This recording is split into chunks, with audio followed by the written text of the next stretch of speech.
Hey guys, this is Syndicate Competitive League, day 2 of the first season here, losers bracket, checking in with Insurance Fraud Inc. against Test Alliance. I'm Bacchanalian, and I'll give you our blue team lineup. It is 3 Nagas, a Ferox, a Basilisk, a Harpy, and 2 Mollusk. And I am Seldarine. What we have on the red team is Insurance Fraud Inc. And they are here with an incredibly heavy Glenty blaster setup. We have triple Vindicators in here at 0. And at range we have 3 Dampening Mollusk and some Crucifiers. 2 Crucifiers that will be tracking disrupting. This should be an interesting matchup. I'm trying to take a look and verify for sure whether or not these are Blaster Nagas, but it appears they are. I do not see evidence that they're rails. In fact, they are Blaster Nagas. So this will be an interesting matchup. This is a very high DPS short range setup for the red team, and a fairly high DPS close range setup, a little less tank for the blue team.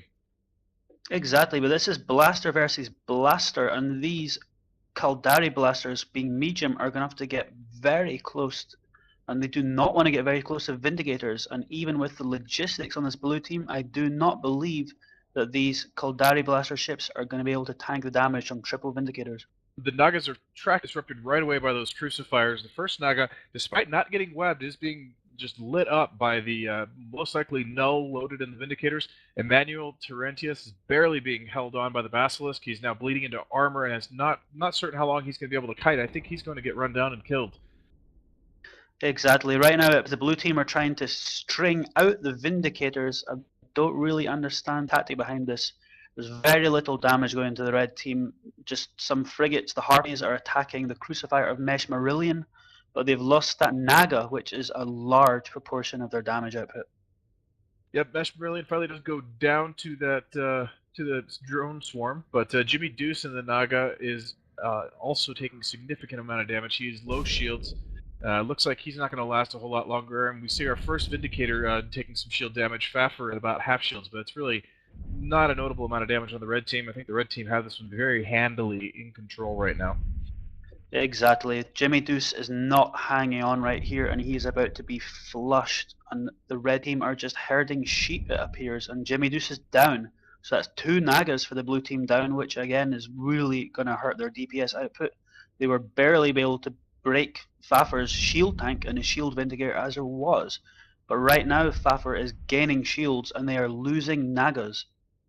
And you can see the 3 Vindicators that just charged right out in the middle of the blue team, and the blue team didn't scatter quite as effectively as they'd hoped, letting one of those Nagas get stuck in there. You see now the Basilisk and Ferox pulling off to range, and the frigates have scattered as well, but you can see where those Vindicators are, there's just a circle of wrecks and pods around them, so they managed to charge right in the field in the middle of the blue team's ships and just explode their Nagas one by one. Exactly. Shield Vindicators are very fast, very high DPS. With all that tank in their mid slot, so they've got all those low slots there, and they can put speed mods in there, tracking and damage mods. So they are absolutely lethal against these cruiser and battlecruiser hulled ships on the blue team. Well, while this match gets mopped up, it does look like it's well in hand for the red team. I'm going to give you the next trivia question. This one should be an easy one for those of you who've been around for a little while watching tournaments, and even those of you who are more recent, you've probably heard of this one. The question is, which Alliance tournament team beat the thought to be indestructible band of brother teams with a fleet of all thoraxes? Now I'm going to give you 2 quick hints on that one. First of all, it was Alliance Tournament 4, and second of all, I was on that team. There you have it. That's your question. So take part in that competition, and hopefully you will win. And in this match right now, we have the Vindicators are just trying to chase down these 3 remaining frigates. And yep, there's damage on these ships.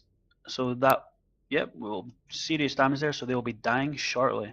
So the Crucifier of Zaru on the red team was taking some damage, which appears to have stopped. So it looks unlikely that the red team will lose any more ships, and the Harpy of Mumble is taking, and he is down. The Harpy of Mumble is down, only 2 ships alive now in the blue team. Yeah, very convincing win here for Insurance Fraud Inc. I think things might have played out a little more differently if the Vindicators had come in with an armor tank. They would have been slower, not able to run down the Nagas. They would have had less damage projection. The Nagas might have actually outranged them just a little. I'm not sure they would have been able to break the Vindicators, but I think they would have had an easier time of getting away from them at any rate, and maybe could have picked off some support and survived till time. Exactly. Vindicators, shield Vindicators, they do not have the effective hit points of an armor Vindicator. but against a fleeing blue team who basically all they did in this game was run away like scared little children and were allowed to just be chased down at will by these very fast, very high damage Vindicators. I can't say I would have done any different as a Naga pilot, seeing 3 shield Vindicators burning right at me. My instinct would have been to run away too. We'll be back with you here for match number 2 of this best of 3. We'll see if Test Alliance can pull one back and send it to 3.